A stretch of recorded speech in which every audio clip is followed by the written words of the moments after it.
Try to send it out with some of the chat notes. You're welcome to put information in the chat. You can put your name, who your organization, contact, any announcements, but hopefully we'll have about a 20-minute program or so and should have time for sharing verbally as well. So welcome, and I'm Margaret Firerobin, and I wear a lot of hats, and for this it's the Family Promise of Bristol as well as Appalachian Promise Alliance, which has been Bristol's promise until just recently with expanding programs. So welcome. We have been having these meetings via Zoom that we began in March of COVID. And for several months, we met weekly with everything changing quickly. Then we went to every other week.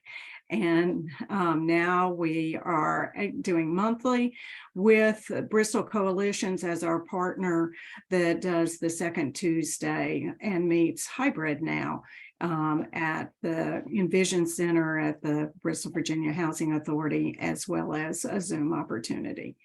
And we try to catch up and focus on our community services, primarily focused on housing, homelessness, folks who need services because of being in poverty during this time in their lives. So that's just a little bit of what we focus on. And with that, again, welcome to everybody. Appreciate your coming in the summertime, and we'll go ahead and I'll introduce Family Promise staff. We have Karen George, who's our program monitor, and a lot of other roles for us. She helps with writing our grants, grant monitoring, program monitoring. Some of y'all have to do HMIS, and our folks do that. And Karen makes sure that all that is done correctly, et cetera. So really, she is core to our programming and services. And so we also have Brianna Baker, who is here. She is a case manager and works at the day services. We also have rapid rehousing and prevention services that Larissa will talk about. So we're pleased to have Larissa Copley with us today. And she served with us. Her first year was in AmeriCorps position. We welcomed her as an ETSU graduate, served as a Roan Scholar at ETSU, which is very Larissa prestigious and very cool that she was able to participate in that program. And then her second year, she has been hired as full-time staff, and we keep changing her title, but program support specialist is one of them. She does a whole lot with intake and supporting our case management. She also does case management herself. She got certified in SOAR to help people with disability applications. And she is at day services that we have 3 days a week in partnership with Salvation Army. So Larissa, you can add to that.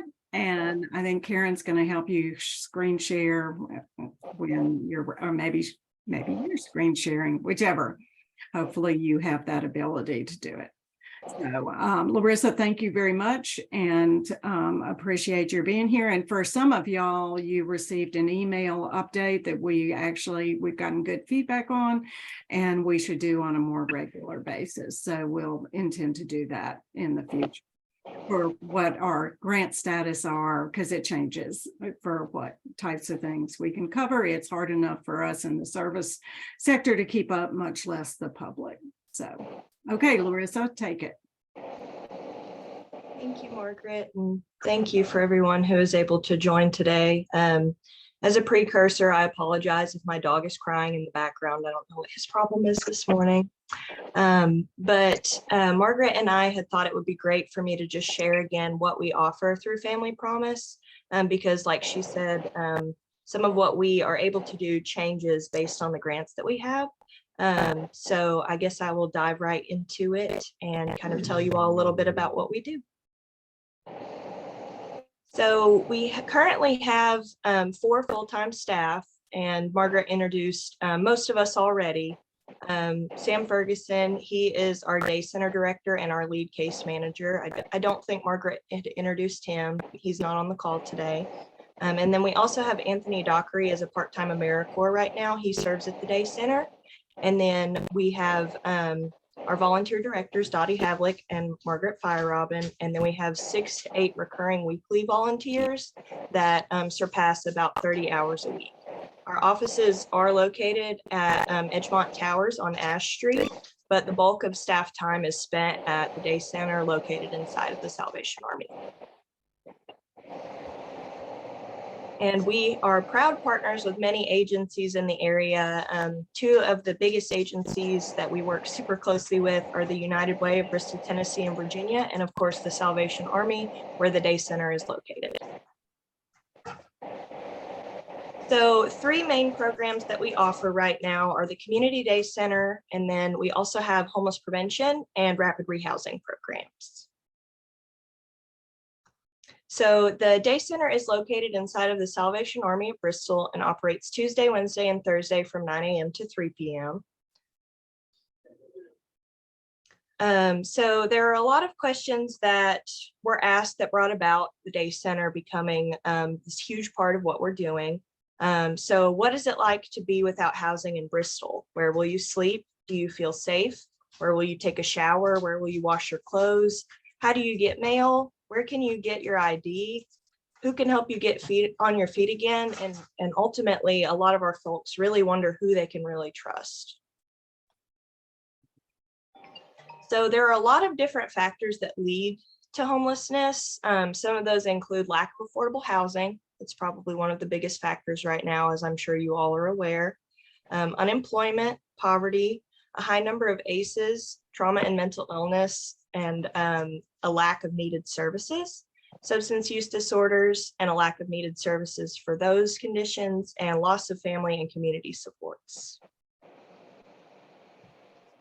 So at A Place to Be, we do have a lot of different things we offer. So we offer showers, laundry, lunch and snacks, mail services, computer access, phone charging, and then our wonderful case managers can provide connection to housing resources, application for benefits and IDs, food resources, health information, employment information, and other case management needs.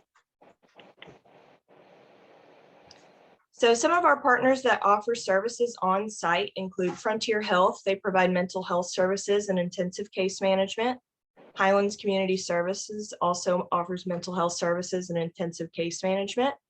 Ballad Community Health Navigators, they also provide case management and access to healthcare resources. Sullivan County Anti-Drug Coalition has provided several Narcan trainings and has available resources at the day center. New Day Recovery also provides some recovery resources and other resources. Bristol Public Library has workforce development, career counseling or career assistance, children and youth resources and other areas of interest. There are veteran services with resources and housing programs available, and Crossroads Medical Mission and Healing Hands both come to provide connection to health and dental care. So Family Promise, honestly, the biggest reason of why we're able to do the day center is through our amazing partnership with the Salvation Army. Family Promise of Bristol began operating A Place to Be at the Salvation Army on July 12th, 2022. We're seeing about an average of 45 to 50 individuals a day. That does vary based on weather conditions and other factors. Many clients are shared between Family Promise and the Salvation Army, and we work together to support those clients in the best ways that we can. We are seeing a lot of success in clients transitioning into independent living. And in 9 months, our partnership has resulted in 38% of the shelter residents being placed in permanent housing, which has increased from 10% in the previous year. So since our opening in July of 2022, and through May 2023, Family Promise has served July 12th. You're right, Larissa, it's 2022. Okay. So we have served 553 unique individuals at the day center. We have provided over 3,000 lunches. We have helped wash 586 loads of laundry. We have provided guests with 680 showers, and case managers have helped 1,296. They've had a lot of case management meetings, and they have achieved 210 accomplishments from these meetings. Those biggest accomplishments include 20 guests finding employment, 29 guests becoming permanently housed, and compassionate care provided for many people at their most vulnerable time. So aside from the day center, as mentioned earlier in the presentation, we have homeless prevention and rapid rehousing. So homeless prevention is for activities related to preventing people from becoming homeless and to assist them in regaining stability in their current or other permanent housing. In 2022, we, through our homeless prevention services, through a THDA grant, we were able to keep 304 adults, 206 families, 196 children in their homes during COVID's life disruptions. With limited funding, we continue with homeless prevention to keep people in their homes.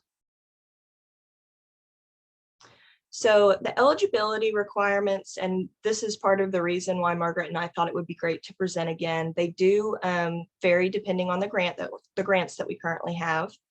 So for homeless prevention, we only have services available for Sullivan County, Tennessee residents. They must have an eviction notice, a 21-day or less eviction notice from a landlord. That does not have to be a court-ordered eviction. We can take just the initial notice as well. Households must be at or below 30% area median income to qualify for services. Rental fees for a unit must be at or below fair market rent values. And a rental unit must pass HUD inspection and lead-based paint inspection to be eligible.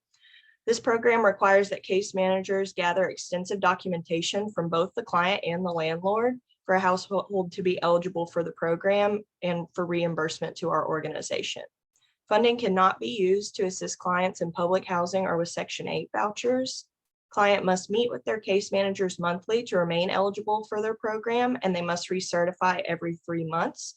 The length of assistance is based on the grant program and available funding.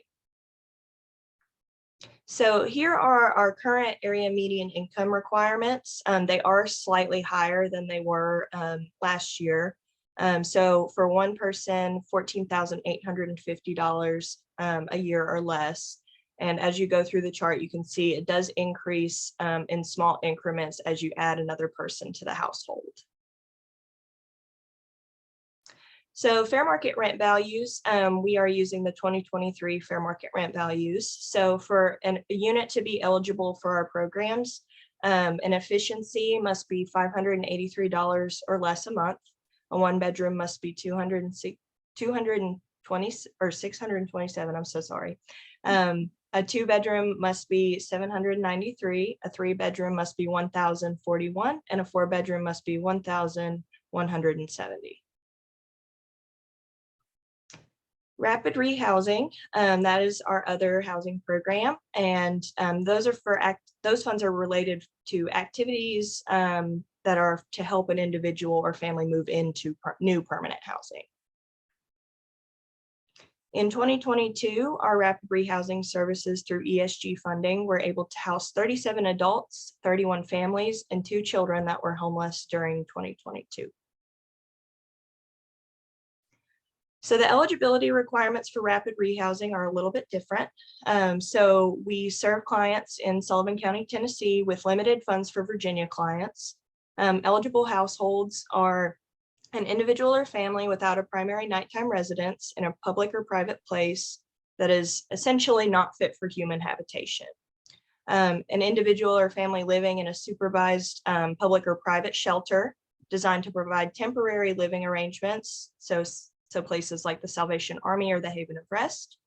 And then individuals who are exiting an institution where they have been there for 90 days or less and resided in an emergency shelter placement or a place not meant for human habitation before entering that institution. A household must be able to provide proof of homelessness. Typically, we accept letters from other agencies that have worked with them, or a letter from a professional that knows about their housing status. Rental fees for the unit must be at or below those fair market rent values previously shared. Rental units must pass HUD inspection and lead-based paint inspections to be eligible.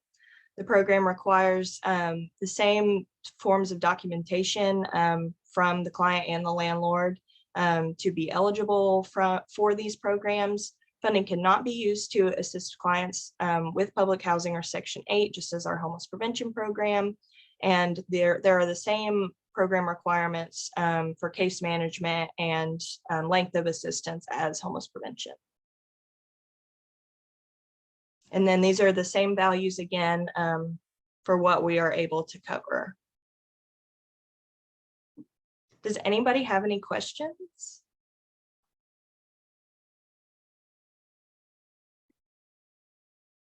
While y'all are thinking of questions, I'll just add a couple other things. With Healing Hands, they share one of their valid health navigators with us. So that is helpful for having someone on site with those services.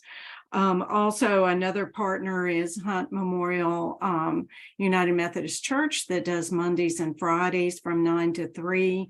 And they provide, I think, a breakfast and lunch and transportation to their services from downtown and from the I think from Salvation Army also. They provide less in the range of case management than what we do. They refer a lot of their folks to us for the case management. I would say for me, the services for showering and laundry are critical, especially for folks who are unsheltered. And there are many people in our community unsheltered. The last two programs we had were the Ryan Plank from Haven Arrest and Major Brooks Gillum from Salvation Army. And we probably need to double or triple our shelter availability. So those are important, but I feel that the most important thing that we offer is that case management.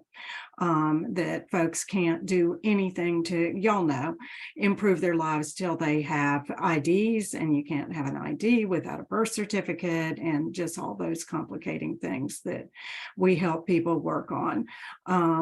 And I'll also say that the compassionate care, we have very caring staff, as well as we have done trauma-informed care training and a lot of the other trainings to help develop that approach where we can really understand where people are coming from. So that doesn't mean there aren't consequences, and certainly different things happen with folks who are unable to cope well at Salvation Army, and but we try to approach everything with compassionate. Other questions? And Bree, I'll ask you, Karen, do y'all have anything you want to add to what Larissa's talked about and done a great job? I don't believe so. She did an awesome job. And as y'all, everybody on here knows, not only do we have the struggles and heartbreak and difficulty with folks who are going through probably it could be the most difficult, most vulnerable times of their lives, we have the bureaucracy of all the requirements of our grants, of talking to other agencies who have requirements, who are slow to get back with us, who lose paperwork, all those things that make it even more challenging. So other comments, Tony? Yeah, Larissa, that was absolutely fantastic. I can't wait for the slides, but it gave me so many things to ponder with the work that we're doing with veterans through the Appalachian Regional Commission, and what they're then offering as opportunities to go past the little planning kind of stuff that we've done to try and create supportive ecosystems for all, for the population writ large. So one of my specific questions, not to take too long, is how much availability is there of, without, violating HIPAA or anything like that, some real concrete numbers to put into grants?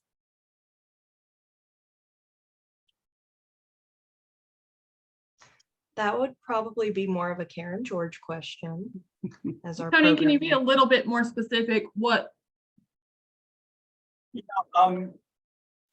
We have just had a really successful conference, Sparking Resilience, how the Northeast Tennessee region can forge a recovery ecosystem for veterans. And it wasn't just veterans, it was using a lot of examples of the faith community, a lot of examples with justice involved issues. So you can imagine it was a big tent. So in going for further funds, bigger funds, one option is to strictly stay with what we did with veterans. Another option is to broaden our lens. And one of the things that I like to look at, since I'm in research and social determinants of health and everything, is resilience. And so like COVID was mentioned, but we also have a number of different things which, have stressed our resiliency. And so to be able to put this into applications going into this work recovery ecosystem, which I think is where we have our chance. I know you gave some numbers on employment, would be fantastic. And the big prize is a 5-year, $10 million pool of money through ARC. It's called the Arise Funds, and I just started looking at it. But it really can be transformative, and you have to partner with multiple states. So it would involve Tennessee and Virginia very, very nicely. Did I answer your question? You did not specifically ask the question, but it sounds like you're looking for some recovery numbers for a grant that you're applying for. Is that correct? Recovery numbers, and often we have to put those into the context of what the qualifications are. If you put them into the context of the qualifications, then that can be used as information for multi-agency kinds of work at multiple levels. And so, for example, we had Senator Rusty Crowe with our conference provide us someone from military and veteran services, from the Department of Health. We had several different individuals because of Senator Crowe. I can imagine what we would do if we reached out to our other senators on both sides, state senators and representatives on both sides of the border. That's just an example. So Tony, maybe if you, and I know you've sent stuff before, but maybe put a little bit in writing what you might, as you're thinking, or a small group of us could talk, and then we could see whether we want to talk with this group a little bit more, if there's potential for a large number of partners and how that might work. But certainly, data is important, and we do collect a fair amount of data, and we do a monthly report that I'll send one out to this group. We've got a list if people want to be added to receive that on a monthly basis. But if there's additional data that we can capture, it's not, as y'all know, all that takes time. And putting out a report, we thank Karen for doing that. We feel like it's really important to have that data and share it with the community to show where our successes are and to identify the problems and the magnitude of the problems. So anyway, we can continue that conversation. Also, Sullivan County Anti-Drug Coalition attends periodically here, and certainly they've got a lot of information for veteran services, and should have also mentioned ARCH, Appalachian Regional Commission on Homelessness, as one of our major partners. And Doug Murray, who works with veterans, comes regularly to weekly to our day center to and they come and they'll pick people up. They will come and provide services there. So the veteran services for the basic services are great. And we usually have, I don't think today we have anybody with Veteran Services, who, I mean, there's a lot of services for veterans. If we can get them connected, there's a lot there. But it is getting them connected. And I know, and Larissa and Karen, thanks for adding the last thing on cause of homelessness. And it certainly is something that prevents transition to stabilized lives, is the loss of connection with family and community. And we know more and more in all our work that in substance use disorder and ACEs, and that the number one importance is relationships. So, and we know our folks develop community with each other, and that's great to have community. Sometimes those aren't the best folks to have as your only community. I'll also say we have been able to, our case managers have remained in connection with folks who are housed. And we have several folks who are in the same complex in Kingsport, and we have, because of our continued connection with them, they are connecting with each other. They knew each other at the day services. They continue to maintain their relationships with each other. So they are developing that community as well as connecting to other services. So those things are really, really important. So other questions? And Melissa, I'm going to call on you first with talking about relationships and mental health. So let me just be sure. Anybody else have comments or questions? Okay, if not, y'all are free to put anything in the chat at any time or chime in with something you think about. Larissa, thank you very much. And we do try to send out, we'll try to send out the PowerPoint, anything that's in the chat, recording, and we'll also send out report. And I may do that in a couple of emails rather than put everything in one. So thank you very much for sharing that information. So, okay, Melissa, why don't you go first? Sure. I agree with everything you said too about ACEs and the importance of those relationships and connections. And that's been something I know that's been hard for people over the last couple of years in particular. But anyway, as far as Frontier Health and any updates, we do have in Bristol Regional Counseling, the Children and Youth side, Renee Crick has started officially this month in the role of coordinator for children's services. She would be here today, but she had a vacation planned already for this week. So glad that she got to have some rest, and now she's ready to go back at it next week. So I wanted to let everybody know that. Other than that, things are just trucking along, and we're, of course, I know I shouldn't say this because kids don't like it when I do, but we're gearing up for the next school year because it's not that far away. That gets me in trouble if I talk about it with kids because they still want to think about summer, but it is coming. Well, we know for some kids, school is the best because that's where they Yes. are safest and get the best care. So I'm sure there are some kids who wouldn't admit to their peers, but they are looking forward to that. Are y'all still looking at moving to a different location still? Yeah. Yes. Those plans are still going. I think we're at the point now of starting construction pretty soon. Now it's going to be obviously a long process. So I'm thinking at least 12 to 18 months minimum, but we'll see. I mean, construction, you never know what's going to happen. But we are still looking to do that. So very excited for that move when it comes. So where is it that y'all are?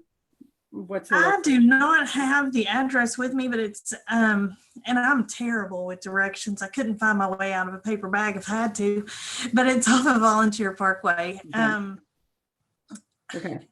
Yeah, that's the best way I can describe it. It's one of the buildings where there used to be, I think, a bank, and there was a McDonald's Right. headquarters and that. Yeah, so that's where we're going to be. Great. thank you very much. And I know y'all are looking forward to that. So Absolutely. And we will keep everybody updated as we get closer, and hope that everybody, once we're in, can come out and see it, because all the services will be together, which is going to be really nice as well. great. Thank you. Thanks very Mhm. much. And we'll look forward to meeting Renee and welcome. I hope she can be here next time and we'll do those introductions. That'll be great. So, okay, Devon, Bristol Faith in Action.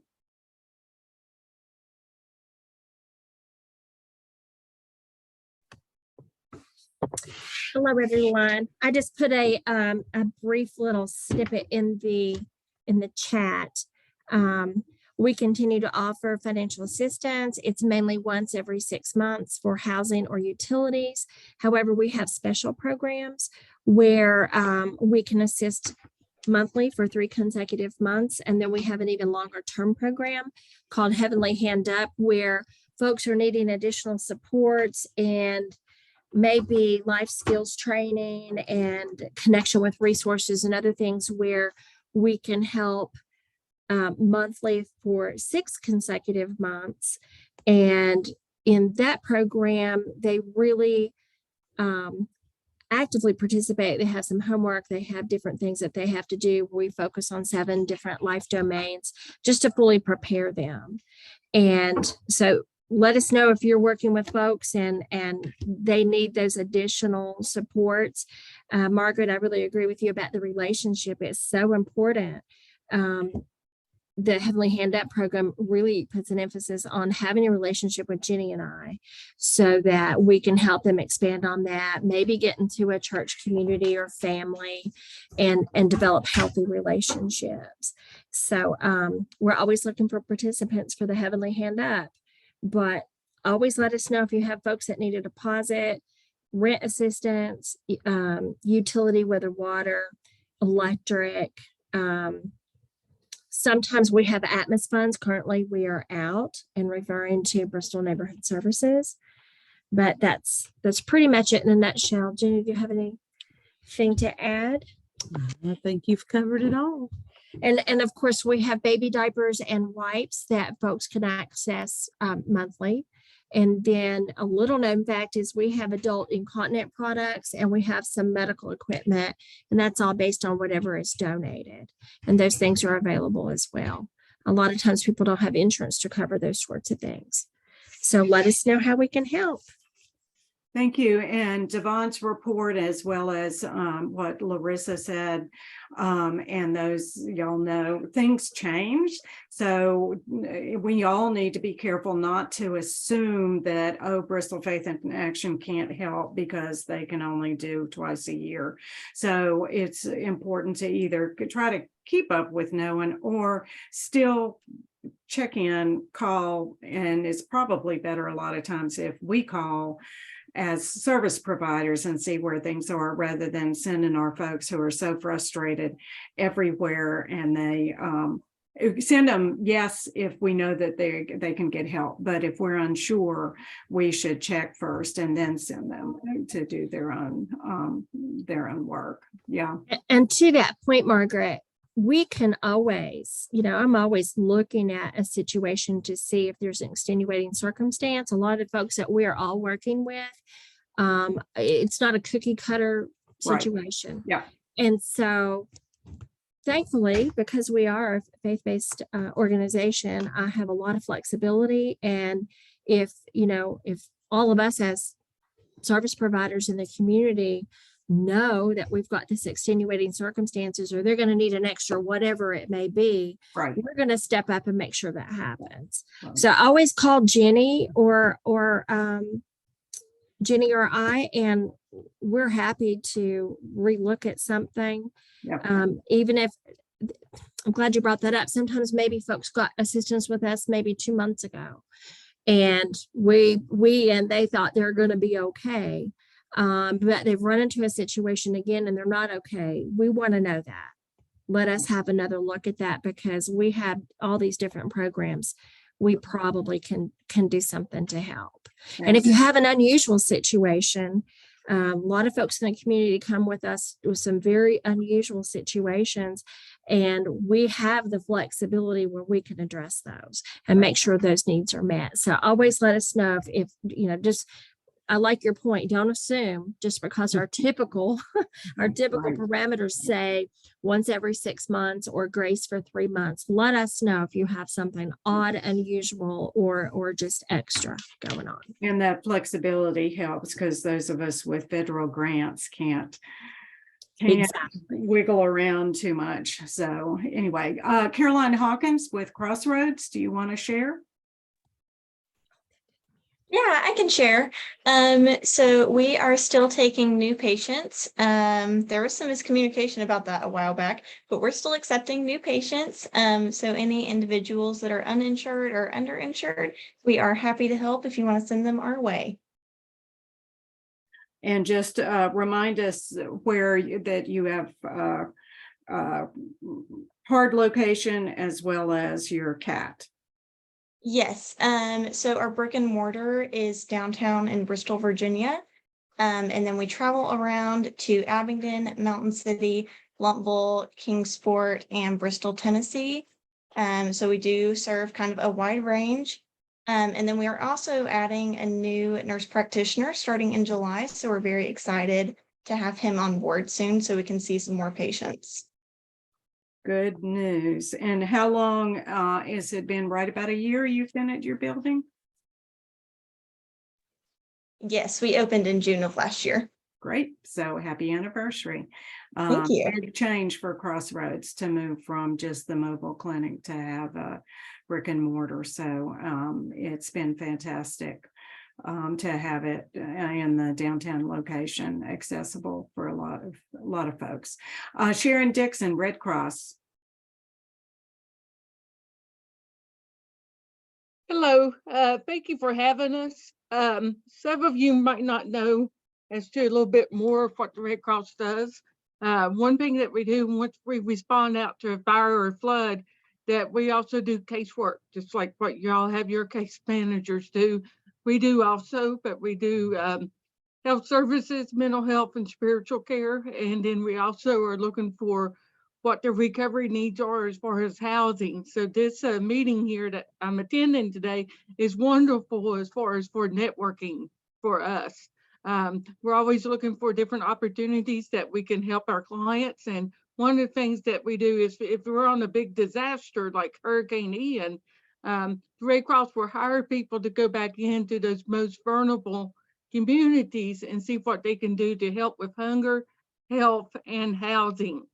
And so Red Cross is looking more and more into what we can do to make our communities more resilient for if something was to happen. Another thing I just want to mention is that we've been working with what's called the Free Foundation. And I can get more information on that, but I don't know if y'all have heard of that.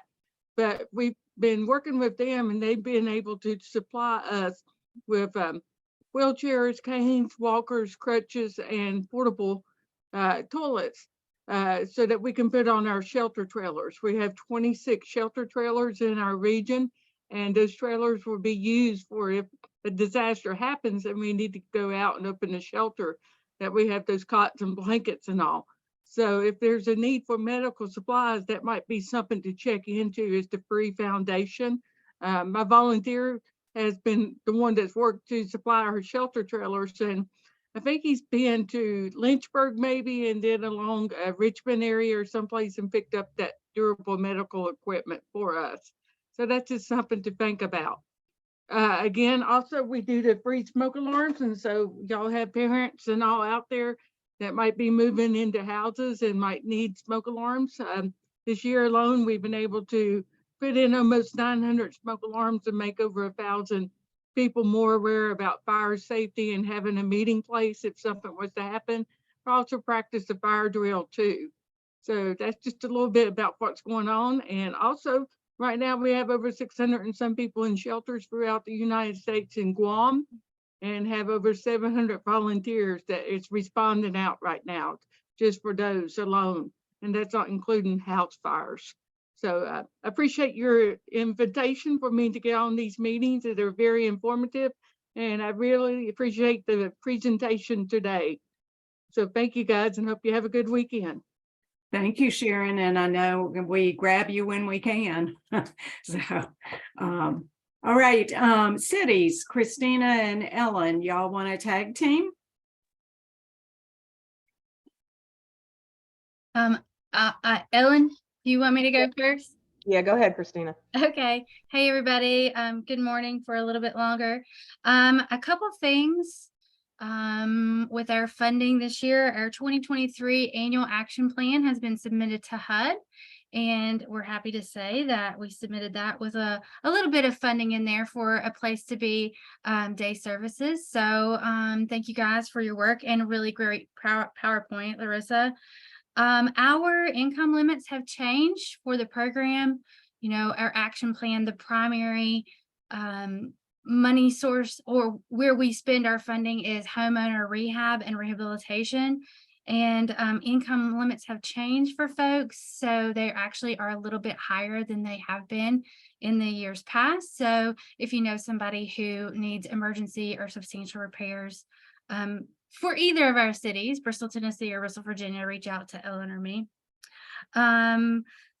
With our CARES money, since this committee started with CARES, this is the last week for the COVID CARES partnership money that the United Way of Bristol is working with the city to facilitate. So if you had someone who's been financially affected by COVID, this is the last week to reach out to the United Way and see if you can get help with your utilities and food vouchers. So reach out to them. We still have a little bit of money to spend. Also, with our CARES funding, we reallocated some funds. So we're doing some sidewalks, a sidewalk reconstruction projects at Melrose and Southside Avenue, which is kind of behind Tennessee High School. And that project, obviously, because of weather, is going quite slow, but hopefully will kick into gear very soon. Also, I think I have presented and talked with you guys about our most recent home ARP grant. That grant was approved by HUD recently with no changes. So I was super happy about that. And then I'm also getting ready to start a HUD monitoring on our home program. So I've been really busy getting ready for all this fun stuff. So if I can answer any questions, I'd be happy to do so. And Christina's with the city of Bristol, Tennessee, and we're going to hear in a minute from Ellen Talton, Bristol, Virginia. But just with the income levels going up and the changes in for Family Promise with the costs that's that has raised those so that we can pay a little more rent.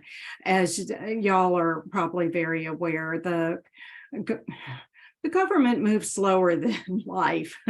So, and even though these are helpful, they're still way behind what the market has been doing with both incomes and inflation, incomes, housing costs, et cetera. So still a lot of frustration with those levels and where they are, but we appreciate whatever we can get. We just wish that they did a little better analysis and ability to move up a little bit faster. So anyway, okay, Ellen. Okay, I appreciate that comment you made about government moving slower than life. You hit the nail on the head. As usual, my comments are very similar to Christina's. I too have submitted my annual action plan. We should be getting our new funding soon for similar activities that we've done in the past. I will mention, Christina talked about the CARES funding. I have just put out a public notice. I am reallocating some of my CARES funding from some other projects, some money that was undispersed. So I have reallocated these funds to public services. And of course, these must benefit low to mod income individuals. And right now, I don't think we're so much into responding so much, but I guess we can still prevent and maybe prepare for another pandemic. So I have approximately $25,000 unallocated, and I welcome any public service organizations if they need some funding. I would suggest microbial furniture for clients, supplies, maybe some minor infrastructure improvements. I mean, I would welcome any of these applications, and I would love to get these funds spent. I put my email and phone number in the chat, so feel free to contact me any way that is convenient for you. Thank you. Thank you, Ellen. I assume to be eligible for physical location, it needs to be in Virginia, Bristol, Virginia. Correct. Just confirming that. So, Yes. okay. And if you need any help with getting word out about that at whatever point, we're happy to send it out to this full list, which has quite a few people on it. Yeah, just specifying the particulars. So Thank you, Margaret. sure, of course. Also we have Jackie Knopflin, who is not at her seat, and her granddaughter shows up periodically. So Jackie is, and I'm gonna say which wrong. Can anybody help with the name of her church? I forget the name of her church.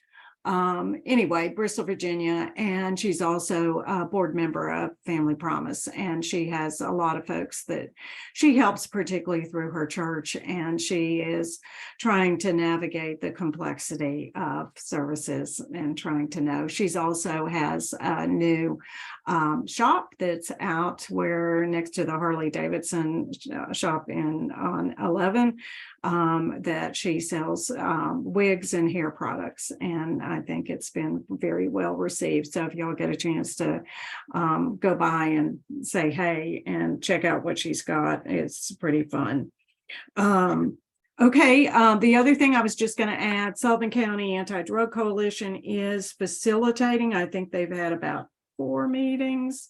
Christina's been part of it, maybe 5.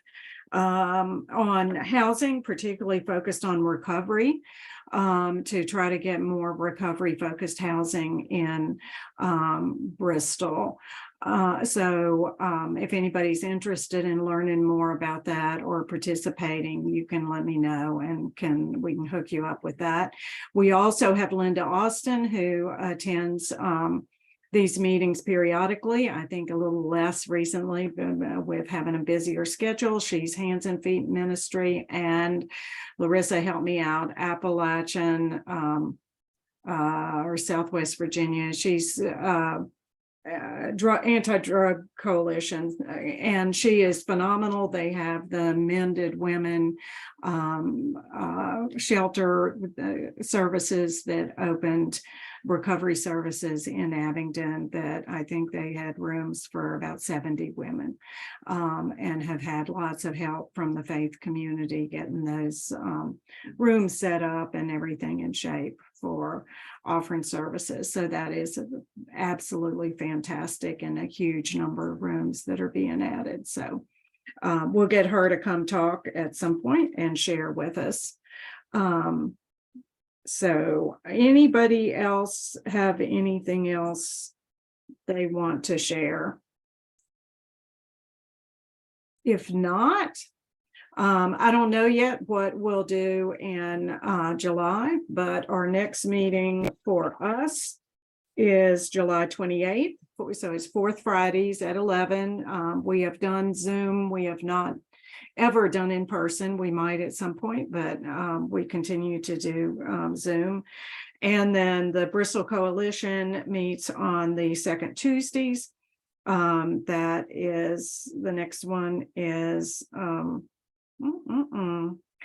July 11th. I have to figure out what my writing is. July 11th, and they are meeting hybrid. So they meet at the Envision Center, which is in Bristol, Virginia Public Housing, and they meet at 12, and they do provide a lunch for those who come in person. So and usually have a program and do sharing as well. So we appreciate everybody. We hope to share the materials and hope y'all continue to have a good summer without school for most folks. I know summer school, Bristol, Tennessee, if Kay Ward were here, she would share what they're doing with their summer program that's probably winding up. So some of our school systems are not officially year round, but with the services and things they offer, it's pretty close to year round. So anyway, okay, well, thank you all very, very much. We will see you next month. Don't hesitate. If you need somebody's email address or information, usually we're pretty good. You can email me and I can help you find somebody or find whatever. I don't know all the resources, but also don't forget Tri-Cities. ServingTriCities.org is continually improving, and we all need to have our information on it as well as use it. We'll try to definitely have a program on that again before too long so that we can be more comfortable and know how critical it is to do that one. If y'all have other ideas for programming or if you want to provide one, let me know and we'll go from there. So thank you very much and have a good lunch. Enjoy this cool summer weather, and we'll see you maybe in the sunshine in July. So thank y'all very much. Thank you. Thank you.